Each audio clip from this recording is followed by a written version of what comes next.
Halo, selamat pagi anak-anak. Apa kabar kalian semua? Mudah-mudahan kita senantiasa dilindungi dan diberkati. Anak-anak, apakah kalian sudah sarapan hari ini? Sebelum kita melakukan aktivitas, kita harus sarapan terlebih dahulu supaya kita tetap sehat dan tetap kuat. Anak-anak, sebelum kita mulai kegiatan kita, marilah kita berdoa menurut agama dan kepercayaan kita masing-masing. Berdoa mulai, berdoa selesai. Anak-anak yang ibu sayangi, apakah kalian sudah siap untuk belajar hari ini? Nah, sekarang keluarkan buku kalian. Kita akan belajar pendidikan lingkungan hidup. Pada materi kita kali ini, yaitu tentang macam-macam pencemaran.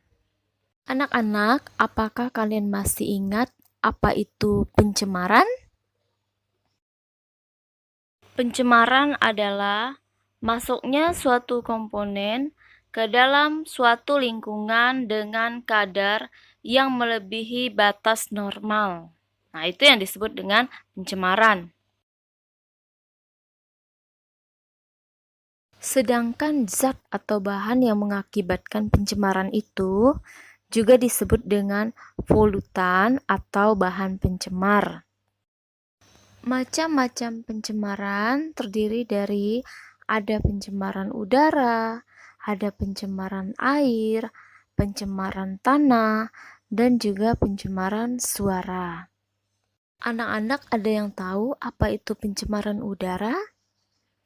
Pencemaran udara merupakan kondisi di mana udara itu bercampur dengan zat lain atau unsur lain yang mengakibatkan kondisi buruk pada udara menjadi tidak layak atau bahkan sangat membahayakan. Polusi udara dari limbah asap pabrik. Pencemaran udara karena limbah pertanian. Kemudian kegiatan pertambangan. Pencemaran udara yang terjadi disebabkan oleh bercampurnya udara bersih dengan polutan udara, sedangkan polutan atau zat pencemar udara di sini bisa menjadi indikasi terjadinya polusi udara. Nah, salah satu contoh dari polutan udara. Kemudian kita lanjutkan pada pencemaran air. Kita tahu bahwa air itu merupakan sumber daya alam yang terpenting bagi kita, kehidupan manusia, juga makhluk hidup.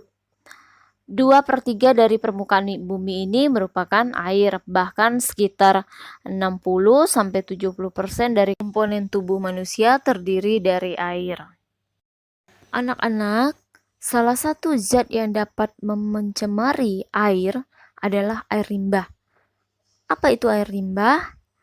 Air limbah itu adalah air yang telah mengalami penurunan kualitas karena pengaruh manusia. Air yang sudah tercemar mengandung berbagai macam larutan yang akan menghalangi sinar matahari masuk ke dalam air tersebut. Nah, akibatnya tumbuhan akan sulit melakukan fotosintesis. Kemudian selain itu, air yang sudah tercemar juga akan mengganggu kehidupan semua makhluk hidup, baik yang ada di darat maupun ada yang air. Selanjutnya, limbah air dapat mengganggu juga kesuburan tanah, sehingga otomatis juga akan mengganggu produktivitas tumbuhan. Ketika tanah yang mereka tempati tidak subur lagi, maka produktivitas tumbuhan juga akan sangat terganggu. Kemudian yang ketiga, pencemaran tanah. Apa itu pencemaran tanah?